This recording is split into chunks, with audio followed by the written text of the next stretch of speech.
Many creatures across Galorian have origin stories. Today we explore the one of the Hobgoblin. A long time ago they were just normal goblins, until they encountered the staff of Kentorius.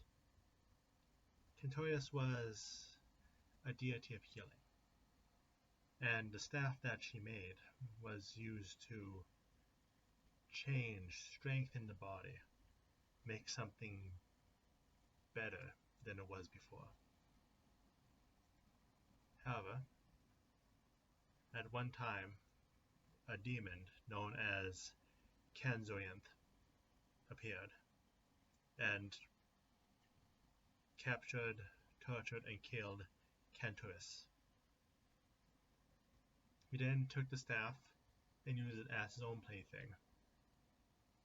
And he took the goblins in the area and used the power of the staff to warp them into hobgoblins, made specifically to be smarter, made specifically to counter the magics of the elves, and made specifically to be an army. This is why hobgoblins are an organized threat, ready to sweep across the land wherever they gather, but also why many of them have latent powers of healing within them, as echoes of the staff that brought them into existence. Hello, everyone. On this dark and stormy night, unfortunately I wasn't able to get that working for Halloween, but either way, today we are here to talk about more stories. Is there a theme tonight? From the many folk tales we have, it's getting difficult to put together as a theme, but today we do talk about many extraplanar creatures, whether it's demons and a goddess, whether it be a devil, whether it be deities themselves. But with that said, let's move on to our second story of the night. It's a fairy tale.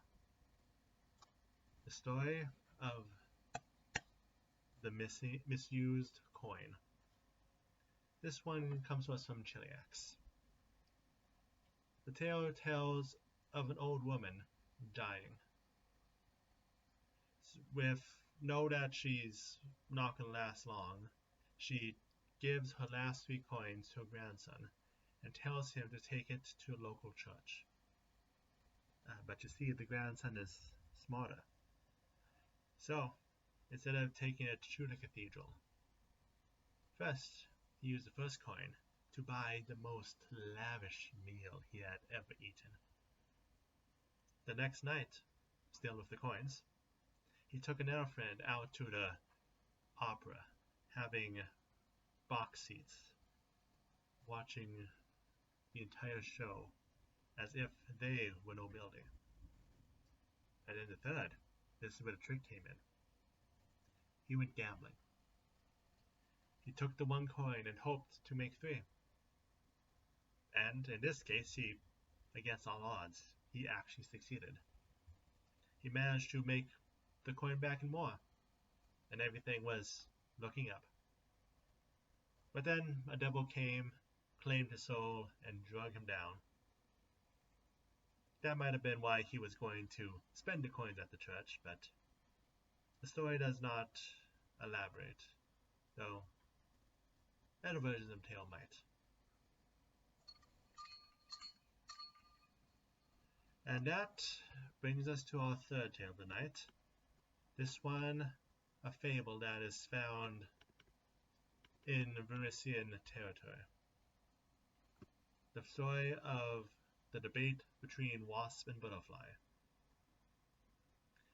The Wasp and the Butterfly both talked, claiming that their way of life was superior to the others.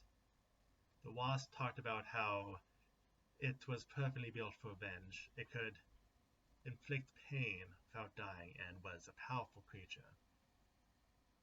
Well, the gentle butterfly talked about its power of transformation and adaptability, speaking about how it had grown from a caterpillar into its current form.